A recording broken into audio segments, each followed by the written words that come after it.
मैंने तो इसका नाम भी सोच लिया।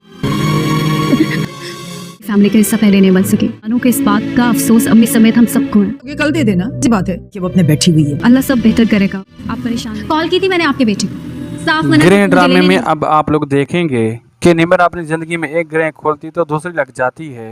उसकी जिंदगी में तो शायद ग्रह ही बाकी बची हैं, लेकिन एक एक करके ये सारी ग्रहें खुल जाएंगी जब सुरैया बेगम की हकीकत सबके सामने खुलेगी कि ये किस तरह से जादू करती है दूसरों की जिंदगियां बर्बाद करने में, और किस तरह से निम्रा की जिंदगी इसने बर्बाद की। तो उस लड़के को इस कमरे में नहीं और उससे सुरैया बेगम ने भेजा था कि राशिद से उसे शादी करवा सके। उधर राशिद भी ऐसी मौत मरेगा जो उसने सोचा भी नहीं होगा, और सुरैया बेगम कुछ भी नहीं कर सकेगी अपने बच्चों के लिए। ना तो उसका जादू काम आएगा, ना ही उसकी चालाकी।